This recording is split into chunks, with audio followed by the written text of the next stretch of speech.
शाह जी के नाक के नीचे पूरा मणिपुर जल गया, दिल्ली में दंगे हुए, पहलगाम में हमला हुआ और आज भी वे उसी पद पर बैठे हैं। क्यों?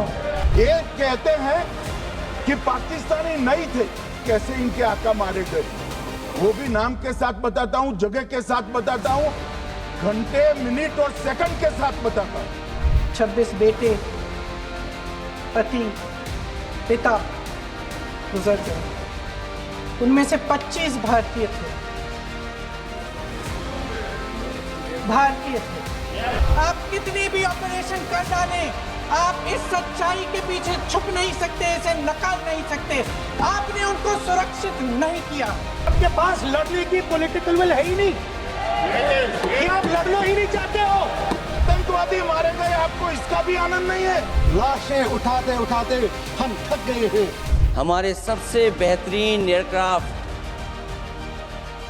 जो नींबू और मिर्च लगा करके जिनकी पूजा की गई थी, वो कितने उड़े थे। हजार के करीब करीब लोग मारे गए, आपने क्या किया? और उस समय के प्रधानमंत्री ने कहा वी डोंट केयर। कम कि उसी समय जब वो आतंकवादी हमला चल रहा था, तभी उन आतंकवादियों को मार डाला था। एक बचा था और उसको भी फांसी दे दी थी 2012 में। बाटला हाउस के आतंकवादियों के लिए रोना आता है। मेरी माँ के आंसू तब गिरे जब उनके पति को आतंकवादियों ने शहीद किया। पहाड़ पर रहकर नदी नालों के बीच में चौकी करते हैं, कोई घुस गया तो क्या हुआ? सिक्योरिटी क्यों नहीं थी वहाँ? वहाँ पे एक सैनिक क्यों नहीं दिखा? अगर तुम है तो यहाँ पे प्रधानमंत्री बोल दे कि आप हुकुम है। दुनिया के किसी भी नेता ने भारत के ऑपरेशन रोकने के लिए नहीं कहा।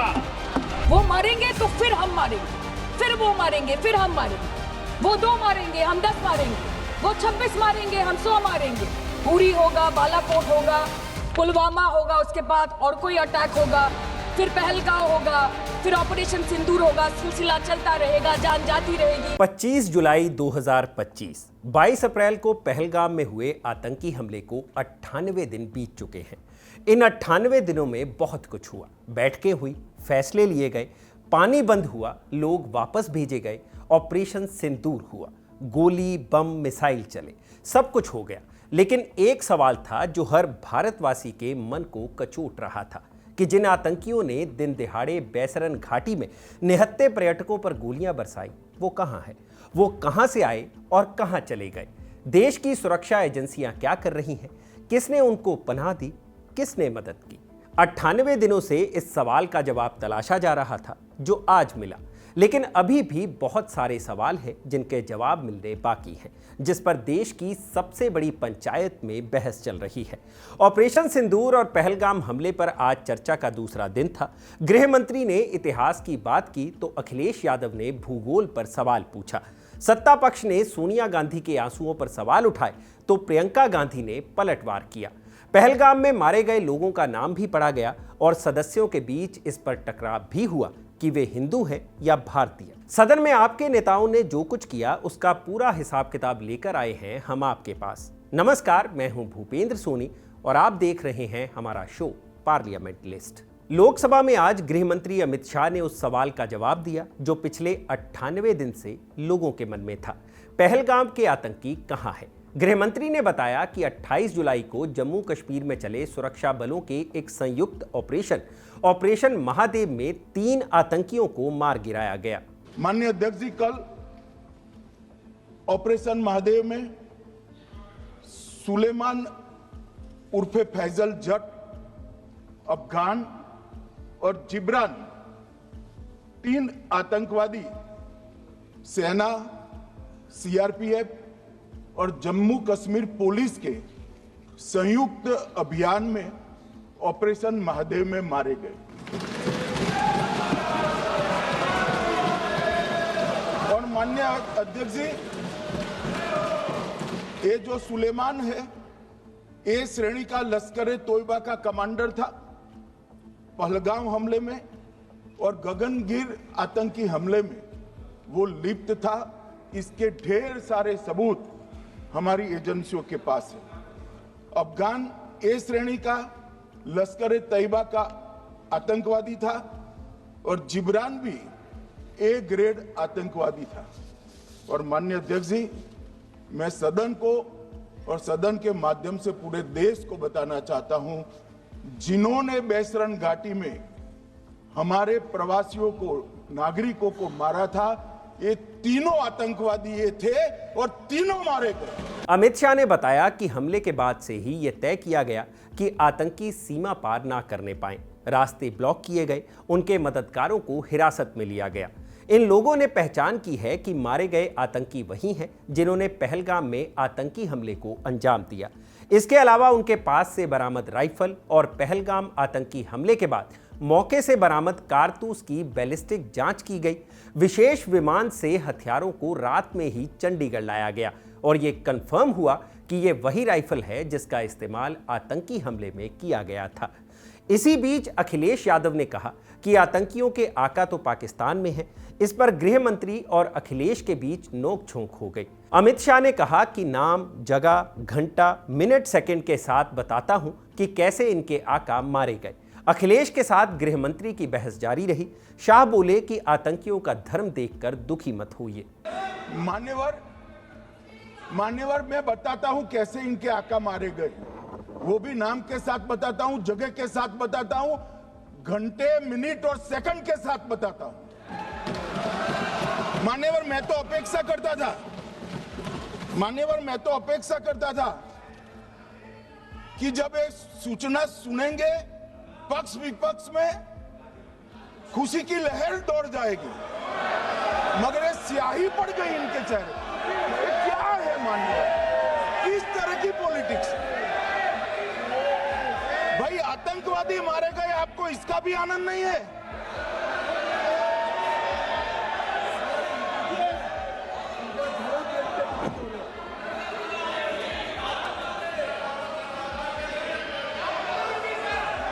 अखिलेश जी बैठ जाइए, मेरा पूरा जवाब सुनिए, आपका सब जवाब आ जाएगा।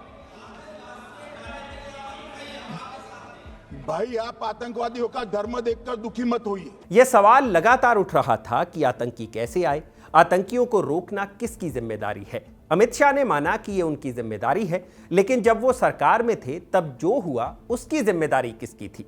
अमित शाह ने पूर्व गृह मंत्री चिदंबरम के उस बयान पर सवाल उठाए जिसमें उन्होंने पूछा था कि आतंकियों का पाकिस्तान से क्या कनेक्शन है। अमित शाह ने कहा कि आप पाकिस्तान को क्यों बचाना चाहते हैं। मान्यवर, हमारे पास प्रूफ है, वो भी मैं सदन के सामने रखना चाहता हूं कि तीनों पाकिस्तानी थे। 3 में से 2 के पाकिस्तान के वोटर नंबर भी आज हमारे पास उपलब्ध है। मान्यवर, ये राइफलें भी हमारे पास उपलब्ध है। इनके पास से जो चॉकलेटें मिली हैं, वो चॉकलेटें ढोक में से मिली, वो भी पाकिस्तान की बनाई हुई चॉकलेट है। मान्यवर, ये कहते हैं कि पाकिस्तानी नहीं थे, इसका मतलब पूरी दुनिया के सामने इस देश का एक पूर्व गृह मंत्री पाकिस्तान को क्लीन चिट दे रहा है। गृह मंत्री ने पीओके वापस लेने और युद्ध विराम पर विपक्ष की ओर से उठाए गए सवालों के जवाब में कहा कि पीओके के लिए नेहरू जिम्मेदार हैं। अगर वे उस वक्त सही फैसले लेते तो आज ये नौबत ना आती। शाह ने 1971 के युद्ध के बाद 93,000 युद्धबंदियों और 15,000 वर्ग किलोमीटर जमीन पाकिस्तान को वापस लौटाने के इंदिरा गांधी के फैसले का भी जिक्र किया और कहा कि इसके बदले पीओके लिया जा सकता था। 93,000 युद्धबंदी हमारे पास थी, 93,000, और 15,000 वर्ग किलोमीटर क्षेत्र पाकिस्तान का हमारे पास था। 93,000 युद्धबंदी उस वक्त की पाकिस्तान की सेना का 42% और 15,000 वर्ग किलोमीटर क्षेत्र। मगर शिमला में समझौता हुआ, पाक ऑक्यूपाई कश्मीर मांगना ही भूल गए। अगर उस वक्त पाक ऑक्यूपाई कश्मीर मांग लेते, न रहेगा बांस, न बजती बांसुरी। ये कैंप तोड़ने की जरूरत न पड़ती साहब आपको, हमको। अमित शाह ने कहा कि आप पाकिस्तान को क्लीन चिट दे रहे हैं, आपको इस पर सवाल पूछने का कोई अधिकार नहीं। अमित शाह ने पाकिस्तान को आतंकवाद की जड़ बताया और पाकिस्तान को कांग्रेस पार्टी की भूल बताया। अगर कांग्रेस देश का बंटवारा स्वीकार न करती तो पाकिस्तान न होता। साथ ही शाह ने यूपीए सरकार के समय हुए हमलों का जिक्र किया और पूछा कि आपने इसके बाद क्या किया। कि इन्होंने 5 से 11 के बीच में 27 जघन्य हमले किए, 1000 के करीब लोग मारे गए। आपने क्या किया? क्या किया आपने? जवाब दीजिए, क्या किया? और मैं राहुल गांधी जी को चैलेंज देना चाहता हूं, इन्होंने इस आतंकवादी हमलों के खिलाफ उनकी सरकार ने जो कदम उठाए, यहां खड़े रहकर हिम्मत से बताए देश की जनता को। कुछ नहीं किया मान्यवर। ये यहां से आतंकवादियों की फोटो पाकिस्तान भेजते रहे, डोजियर भेजते रहे। अमित शाह ने बाटला हाउस एनकाउंटर के बाद सलमान खुर्शीद के बयान का भी जिक्र किया और कहा कि सोनिया गांधी के घर से रोते रोते निकले थे, जिसके बाद हंगामा शुरू हो गया। एक बार मैंने बड़े सवेरे में नाश्ता करता था, टीवी पर उनको रोते हुए देखा। मुझे लगा क्या हुआ, कोई बड़ी घटना हो गई। तो रोते रोते वो श्रीमती सोनिया गांधी के घर से बाहर आए कि बाटला हाउस की घटना देखकर सोनिया जी फूट फूट कर रो पड़ी। अरे रोना था तो शहीद मोहन शर्मा के लिए रोते, बाटला हाउस के आतंकवादियों के लिए रोना आता है। और मान्यवर हमें पूछते हैं कि आपने क्या किया? कोई अधिकार नहीं है पूछने का, कोई अधिकार नहीं है मान्यवर। इसके बाद अमित शाह ने कश्मीर पर यूपीए और एनडीए के 10 सवालों का कंपैरिजन किया और आतंकी घटनाओं में कमी आने की भी बात कही। अमित शाह ने आतंकियों की घुसपैठ के लिए भौगोलिक स्थितियों को जिम्मेदार बताया।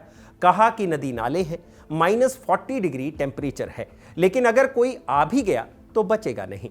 अमित शाह ने इसी बहाने गौरव गोगोई पर पाकिस्तान यात्रा को लेकर हमला बोला। कभी गए हो आप पाकिस्तान? तो कई बार गए हो गोगोई, सीमा पर गए हो? पाकिस्तान तो कई बार गए हो, फिर से बोलता हूं, सीमा पर गए हो? सीमा के माध्यम से पाकिस्तान गए हो? हमारे जवानों की कठिनाई देखो साहब, -43 डिग्री में पहाड़ पर रहकर नदी नालों के बीच में चौकी करते हैं। कोई घुस गए तो क्या हुआ? कोई घुस गया वो बचेगा नहीं। यहां हम उसको या तो अरेस्ट करेंगे या तो एनकाउंटर में वो मारा जाएगा, बचेगा कोई नहीं। इनको सीमा की भौगोलिक कठिनाइयां मालूम नहीं। वहां मान्यवर कई नदी नाले हैं, वेग से पानी आता है, -46 डिग्री टेम्परेचर है, नीचे सुरंगें बनाते हैं। और ये तो ऐसे कह रहे हैं घुस गए। अरे भाई, आपके मन में तो, आपके समय में तो घुसने की जरूरत ही नहीं थी। आप बुलाते थे वीजा देकर, क्यों घुसेंगे?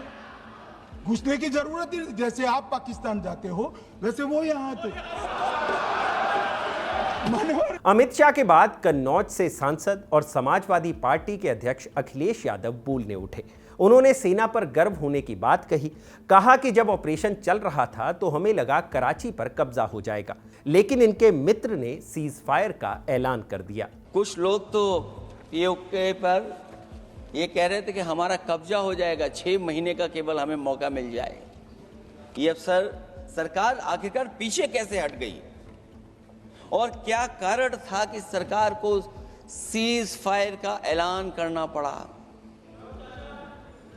अध्यक्ष महोदय, हमें उम्मीद थी कि सरकार सीज फायर करेगी, सरकार ऐलान करेगी, लेकिन इनकी मित्रता बहुत है, बहुत गहरी मित्रता है। और उसका परिणाम यह है कि इन्होंने अपने मित्र से ही कहा कि आप ही सीज फायर अनाउंस कर दीजिए, हमारी कोई जरूरत नहीं है, हम सीज फायर आपसे ही स्वीकार कर लेंगे। आखिरकार किस दबाव में ये सरकार स्वीकार कर रही है? अखिलेश यादव ने इंटेलिजेंस फेलियर पर सवाल उठाए। कहा कि सरकार को यह जरूर बताना चाहिए कि वो क्या क्या कदम उठा रही है जिससे ऐसी घटना दोबारा ना हो। अखिलेश ने ऑपरेशन के दौरान चीन की गतिविधियों पर भी सवाल उठाए और कहा कि अगर पाकिस्तान से खतरा है तो चीन राक्षस है। जितना खतरा पाकिस्तान से है उतना ही चीन से है। उससे हमें जमीन और बाजार दोनों पर खतरा है। झगड़ा मैं आज भी कहता हूं, ये लड़ाई आपको, जो लड़ाई हुई है वो पाकिस्तान से आप नहीं लड़े हैं। अध्यक्ष महोदय, आप कितना भी छिपना चाहोगे, छिपाना चाहोगे, कोई भी स्वीकार नहीं करेगा। ये जो लड़ाई लड़ी गई है ये आपको चीन से लड़नी पड़ी थी। और जो समय आप बताते हैं कि इस समय से इस समय तक हमारी एयरफोर्स और हमारे लोगों ने हमला किया, टेररिस्ट लोगों के तमाम सेंटर्स को खत्म किया है, तो हमारे मन में भी एक इच्छा आती है कि हमारे सबसे बेहतरीन एयरक्राफ्ट जो नींबू और मिर्च लगा करके जिनकी पूजा की गई थी वो कितने उड़े थे।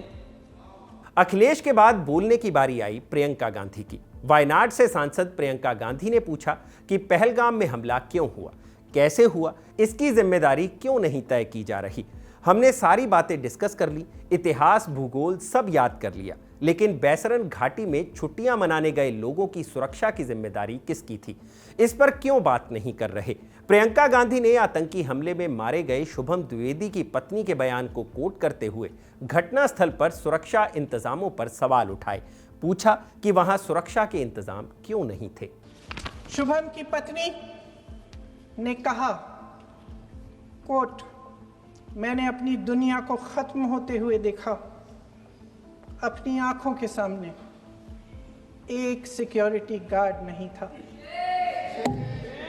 मैं ये कह सकती हूं कि देश ने, सरकार ने हमें वहां पे अनाथ छोड़ दिया था।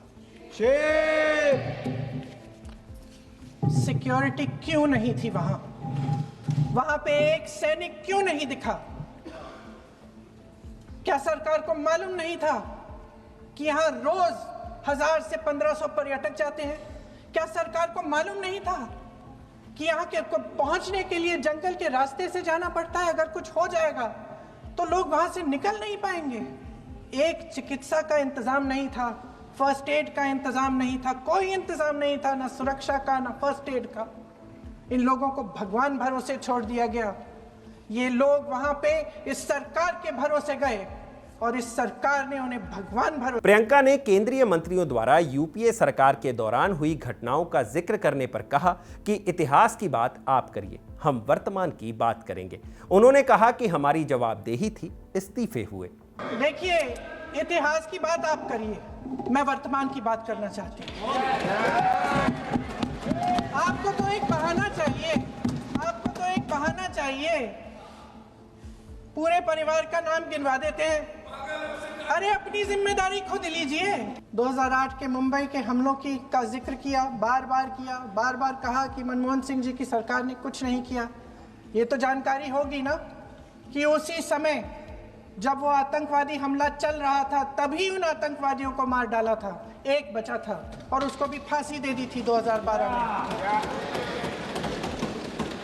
महाराष्ट्र के मुख्यमंत्री ने इस्तीफा दिया। देश के गृह मंत्री ने जिम्मेदारी लेकर इस्तीफा दिया। एक जवाबदेही थी पब्लिक के प्रति, एक जवाबदेही थी इस देश की जनता के प्रति, इस देश की धरती के प्रति। राजनाथ जी तो पुलवामा, उरी और पठानकोट के समय गृह मंत्री रहे थे। आज वे रक्षा मंत्री हैं और हमारे गृह मंत्री महोदय श्री अमित शाह जी के नाक के नीचे पूरा मणिपुर जल गया। दिल्ली में दंगे हुए, पहलगाम में हमला हुआ और आज भी वे उसी पद पर बैठे हैं। क्यों? प्रियंका ने सीज फायर के फैसले पर भी सवाल उठाया और कहा कि इसकी नौबत क्यों आई कि अमेरिका के राष्ट्रपति ने सीज फायर का ऐलान किया। प्रियंका ने अमित शाह के उस बयान पर भी प्रतिक्रिया दी जिसमें सोनिया गांधी के आंसुओं का जिक्र हुआ था। हमारे गृह मंत्री जी ने इतिहास में चले गए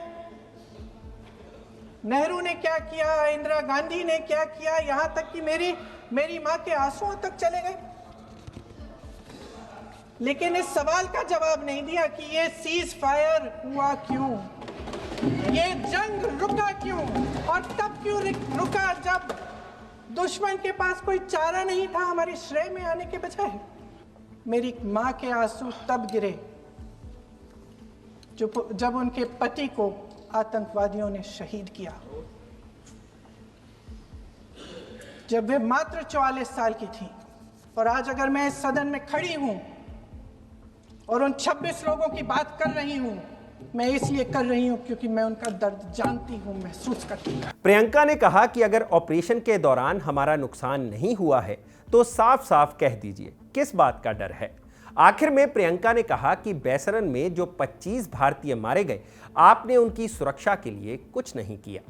26 परिवार उजड़ गए, 26 लोगों को अपने परिवार के सदस्य के सामने मारा गया, 26 बेटे, पति, पिता गुजर गए, उनमें से 25 भारतीय थे।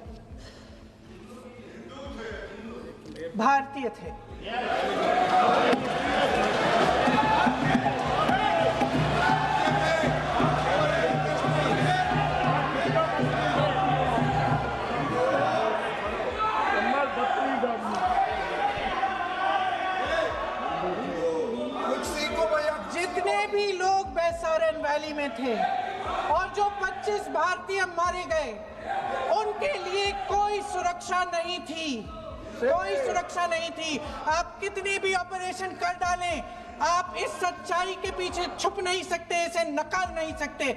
आपने उनको सुरक्षित नहीं किया। कोई शर्म नहीं है, कोई शर्म नहीं है, कोई शर्म नहीं है, और ना कभी होगी। सुन लीजिए। इसके बाद प्रियंका ने पहलगाम में मारे गए सभी पीड़ितों का नाम पढ़ा और इस दौरान सत्ता पक्ष और विपक्ष के बीच भारतीय और हिंदू को लेकर टकराव हुआ। समीर गुहा भारतीय, बिट्टन अधिकारी, मनीष रंजन, हेमंत सुहास जोशी, विनय नारवाल, सुशील नथनियल, अतुल श्रीकांत मोने, सैयद आदिल हुसैन शाह, नीरज वानी, एन रामचंद्रन, संजय लक्ष्मण लेले, मानिए प्लीज, दिनेश अग्रवाल, दिलीप दिल से, प्रशांत कुमार सतपति, JS चंद्रमौली। आप बोलिए, अब आराम से। JS चंद्रमौली, यतीश परमार, S मधुसूदन राव, सदस्य नारेबाजी का सदन नहीं है। शैलेश कलाटिया, ये तरीका ठीक नहीं है आपका। मंजुनाथ राव, कौस्तभ गनबोटे, शुभम द्विवेदी। जय हिंद। तृणमूल कांग्रेस से सांसद सयानी घोष ने भी सीज फायर पर सवाल उठाए। कहा कि आतंक का समूल नाश जरूरी है, नहीं तो एक के बाद एक ये सिलसिला चलता रहेगा। आपने ईंट का जवाब ईंट से दिया, पत्थर से देना चाहिए था। सर, हम बोलेंगे कि आपने घर में घुस के मारा तो आप बोलेंगे देश प्रेमी। हम पूछेंगे कि आतंकवादी कहां से आए तो आप बोलेंगे देशद्रोही। हम बोलेंगे वाह मोदी जी वाह तो आप बोलेंगे देश प्रेमी। हम बोलेंगे नरेंद्र मोदी जवाब दो तो आप बोलेंगे देशद्रोही। ऐसा नहीं होता सर। आपने ईंट का जवाब ईंट से दिया, देश चाहता था कि आप ईंट का जवाब पत्थर से दें। पहले बोलते हैं कि पीओके हमारा है, लेके छोड़ेंगे। आज बोल रहे हैं डे 1 से हम तो नॉन एस्केलेटरी है। वो मारेंगे तो फिर हम मारेंगे, फिर वो मारेंगे, फिर हम मारेंगे। वो 2 मारेंगे, हम 10 मारेंगे। वो 26 मारेंगे, हम 100 मारेंगे। उरी होगा, बालाकोट होगा, पुलवामा होगा, उसके बाद और कोई अटैक होगा, फिर पहलगांव होगा, फिर ऑपरेशन सिंदूर होगा। सिलसिला चलता रहेगा, जान जाती रहेगी। राजनाथ जी कल बोल रहे थे सर के युद्ध उन्हीं के साथ होता है जो आपके बराबर हो। इसमें बराबरी की कोई बात नहीं है। श्री राम और रावण क्या बराबर के थे क्या? नहीं थे ना। धर्म पे अधर्म की बात होती है, न्याय पे अन्याय की बात होती है। ऐसे नहीं होता सर। जम्मू कश्मीर के बारामूला से निर्दलीय सांसद अब्दुल रशीद शेख ने कश्मीरियों को इग्नोर करने का भी आरोप लगाया। तिहाड़ जेल से संसद की कार्रवाई में हिस्सा लेने आए इंजीनियर रशीद ने कहा कि हम लोग नौजवानों की लाशें उठाते उठाते थक गए हैं। 2 दिन से चर्चा चल रही है, लेकिन किसी ने भी कश्मीरियों पर बात नहीं की। राशिद ने पूछा कि आपको कश्मीर की जमीन चाहिए या कश्मीर के लोग भी चाहिए। हम कश्मीरियों से ज्यादा कौन पहलगाम की उन फैमिलियों का दर्द समझ सकता है, क्योंकि हम लोगों ने 80,000 लोग 1989 से आज तक खो दिए हैं। कश्मीर ने जितनी तबाही देखी है, हमने कब्रिस्तान देखे हैं, लाशें उठाते उठाते हम थक गए हैं। आपकी पार्लियामेंट में तो बैठे बैठे 2 बंदे अंदर घुस आए नीचे से। कहना यह है, आप मिलिटेंसी खत्म कैसे करोगे, आप मिलिटेंट से कैसे लड़ोगे? उसके लिए आपको कश्मीरियों के दिल जीतने होंगे। लेकिन कल से मैं सुन रहा हूं, आप में से किसी एक ने भी कश्मीरियों के लिए बात नहीं की। आपको कश्मीर की जमीन चाहिए या कश्मीर के लोग चाहिए? आज रूलिंग पार्टी और अपोजिशन को ये डिसाइड करना होगा। आपको आजादी मिलने के बाद हमें क्यों मार रहे हो? मैं पूछना चाहता हूं, हमारा कसूर क्या है? मैं पूछना चाहता हूं, हमारे खून का जवाब कौन देगा? आप कहते हैं वहां सब कुछ ठीक है, ठीक है। वहां सोशल मीडिया पर आप हमें कुछ लिखने नहीं देते। लोग जेलों में मर रहे हैं, 3,000 लोग बंद हैं। मैं आज पूछना चाहता हूं, मैं फिर कहता हूं, मिलिटेंसी खत्म करनी है। यहां हर कोई Trump Trump Trump Trump Trump कह रहा है। ट्रंप के पास मसले का हल नहीं है। कश्मीर मसले का हल जम्मू कश्मीर के लोगों के पास है, वहाँ के हिंदुओं के पास है, वहाँ के मुसलमानों के पास है, वहाँ की हर कम्युनिटी के पास है। It is not a communal issue, it's a political issue. You need to give a political resolution for God sake. मैं आपसे पूछना चाहता हूँ, इसलिए नहीं मैं आज 1.5 लाख रुपया देके यहाँ आया, लेकिन जब आप मेरे लिए नहीं बोल सके, आप कश्मीरियों के लिए क्या बोलेंगे? जो जंग लड़ी गई, ये उड़ी में लड़ी गई, कुपवारा में लड़ी गई, करना में लड़ी गई, रजौरी पुलिस में लड़ी गई, आपके इलाकों में नहीं लड़ी गई। वहां पर कितने लोग मरे वो आपको पता है। मीडिया के लिए करना उड़ी बॉर्डर इलाके हेडलाइन तब बनते हैं जब वहां गोलियां चलती हैं, वहां कोई इंफ्रास्ट्रक्चर नहीं। उन लोगों के लिए पैकेज चाहिए। इसके बाद बारी आई नेता विपक्ष राहुल गांधी की। उन्होंने पहलगाम हमले की निंदा की, उसे क्रूर बताया, साथ ही सरकार की इच्छा शक्ति पर भी सवाल खड़े किए। कहा कि सुरक्षा बलों से जुड़े किसी व्यक्ति से हाथ मिलाता हूं तो लगता है टाइगर है, लेकिन टाइगर को आजादी देनी पड़ती है, राजनीतिक इच्छा शक्ति जरूरी होती है। 1971 में इंदिरा गांधी ने अमेरिका की धमकियों की परवाह नहीं की। उन्होंने कहा वी डोंट केयर कम, और अपना काम पूरा किया। टाइगर को आप बांध नहीं सकते हो। अगर आपने टाइगर से सच्चा काम लेना है, पूरा काम लेना है, तो आपको टाइगर को पूरी छूट देनी पड़ेगी। सर, 2 शब्द हैं, एक पॉलिटिकल विल और दूसरा फ्रीडम ऑफ ऑपरेशन। मतलब अगर आप हिंदुस्तान की सेना, एयरफोर्स, नेवी का प्रयोग करना चाहते हो, आपके पास सबसे पहले 100% पॉलिटिकल विल होनी चाहिए, और दूसरा, अगर आप सेना का प्रयोग करना चाहते हो तो आपको फुल फ्रीडम ऑफ ऑपरेशन देना पड़ेगा।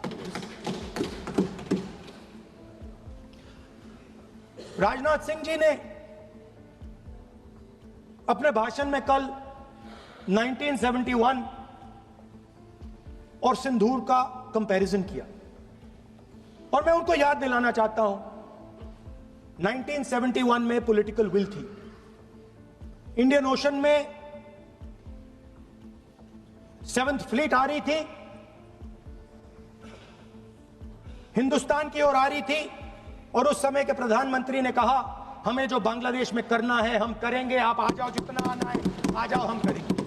Political will without any confusion. Superpower of the world is coming with its aircraft carriers, hundreds of aircraft. Political will. The Prime Minister of India says we don't care. Come, but हमारा जो काम है। राहुल गांधी ने सरकार के फैसले पर सवाल उठाते हुए कहा कि भारत सरकार ने ऑपरेशन सिंदूर के तुरंत बाद पाकिस्तान को कह दिया कि हमने ये कर दिया है और अब नहीं करना चाहते।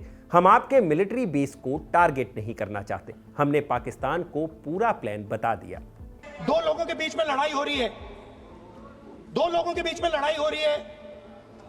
एक आदमी जाके दूसरे को घूंसा मारता है और फिर कहता है देखिए मैंने घूंसा मार दिया, अब एस्केलेशन नहीं कीजिए।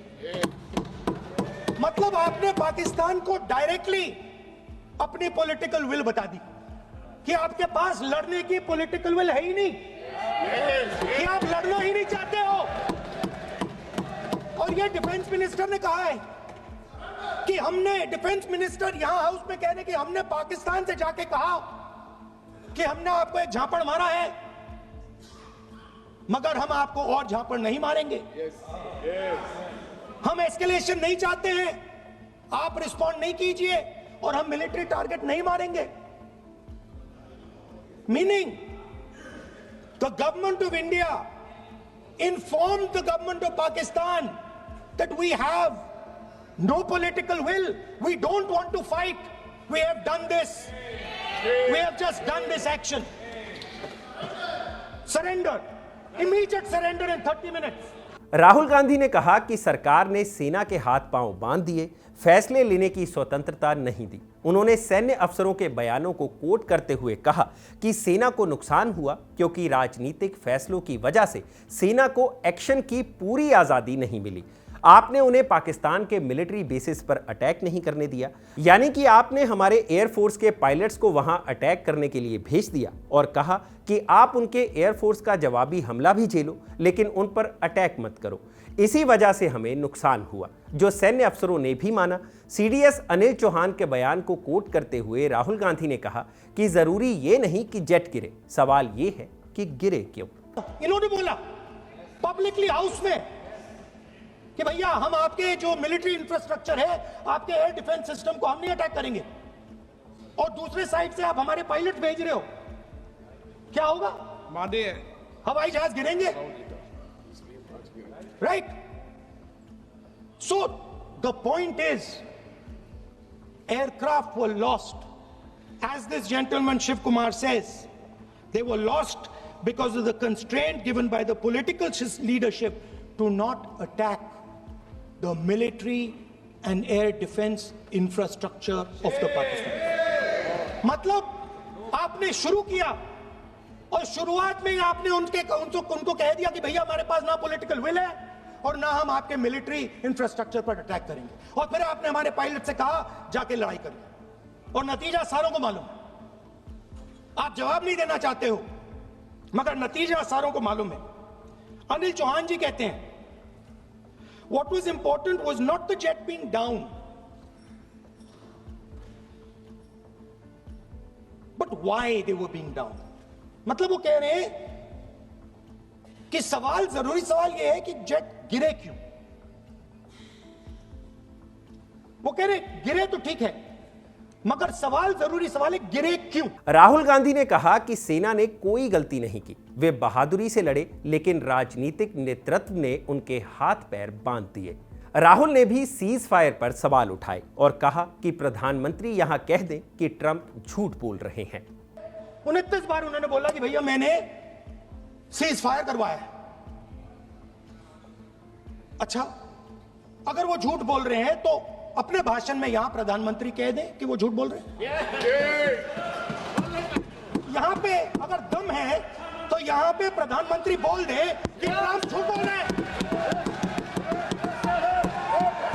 If he has the courage, if he has the courage, if he has the courage of Indira Gandhi, let him say here, let him say here that Donald Trump, you're a liar.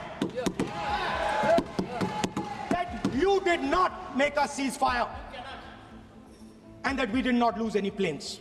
Let him say it. आगे राहुल गांधी ने कहा कि राष्ट्र प्रधानमंत्री की छवि उनके प्रचार और उनके पीआर से ऊपर है। सेना आपकी राजनीति, पीआर और प्रचार से ऊपर है। अपने राजनीतिक हित के लिए इनका इस्तेमाल मत करिए। नेता विपक्ष के बाद नेता सदन यानी प्रधानमंत्री ने जवाब देना शुरू किया। पीएम मोदी ने कहा कि सत्र की शुरुआत में ही मीडिया के लोगों से कहा था कि यह सत्र भारत के गौरवगान का है, यह सत्र भारत के विजयोत्सव का है। जब मैं विजयोत्सव कहता हूं तो यह विजयोत्सव है आतंकियों के ठिकानों को मिट्टी में मिलाने का। सदन में भारत का पक्ष रखने खड़ा हुआ हूं और जिनको भारत का पक्ष नहीं दिखता उनको आईना दिखाने भी खड़ा हुआ हूं। प्रधानमंत्री ने कहा कि 22 अप्रैल का बदला 22 मिनट में लिया गया। हमने वहां घुसकर भी मारा जहां पहले कभी नहीं गए थे। आतंकी अड्डों को धुआं धुआं कर दिया।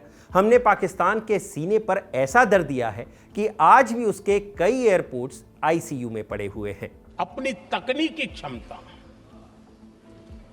पाकिस्तान के सीने पर सटीक प्रहार किया। पाकिस्तान के एयरबेस एसेट्स को भारी नुकसान हुआ और आज तक उनके कई एयरबेस आईसीयू में पड़े हैं।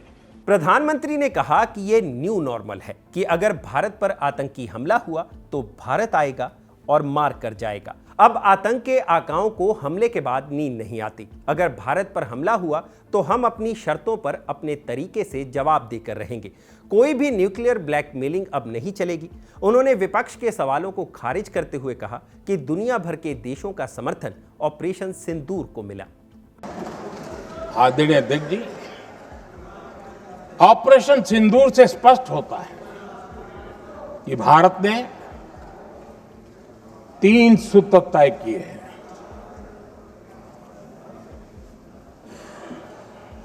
अगर भारत पर आतंकी हमला हुआ तो हम अपने तरीके से, अपनी शर्तों पर, अपने समय पर जवाब दे करके रहेंगे।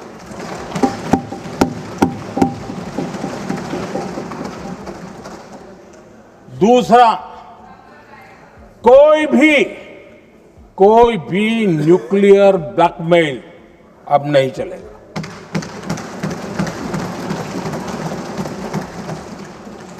और तीसरा,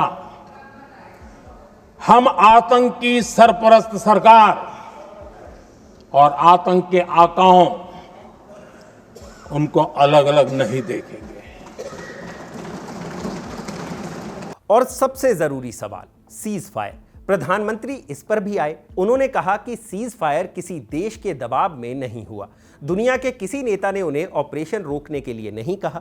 इस दौरान राहुल गांधी ने कहा कि कह दीजिए कि ट्रंप ने झूठ बोला है। हालांकि पीएम मोदी ने किसी नेता का नाम नहीं लिया। अध्यक्ष जी, दुनिया के किसी भी नेता ने भारत के ऑपरेशन रोकने के लिए नहीं कहा।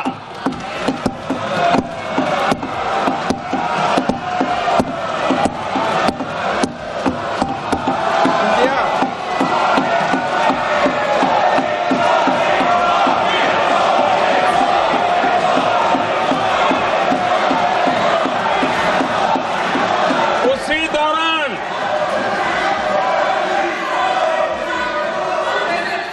9 तारीख को रात को अमेरिका के उपराष्ट्रपति जी ने मुझसे बात करने का प्रयास किया। वो घंटे भर कोशिश कर रहे थे, लेकिन मेरी सेना के साथ मीटिंग चल रही थी, तो मैंने उनका फोन उठा नहीं पाया। बाद में मैंने उनको कॉल बैक किया। मैंने कहा कि आपका फोन था, 3-4 बार आपका फोन आ गया, क्या है? तो अमेरिका के उपराष्ट्रपति जी ने मुझे फोन पे बताया कि पाकिस्तान बहुत बड़ा हमला करने वाला है। ये उन्होंने मुझे बताया। मेरा जो जवाब था, जिनको समझ नहीं आता है उनको तो नहीं आएगा।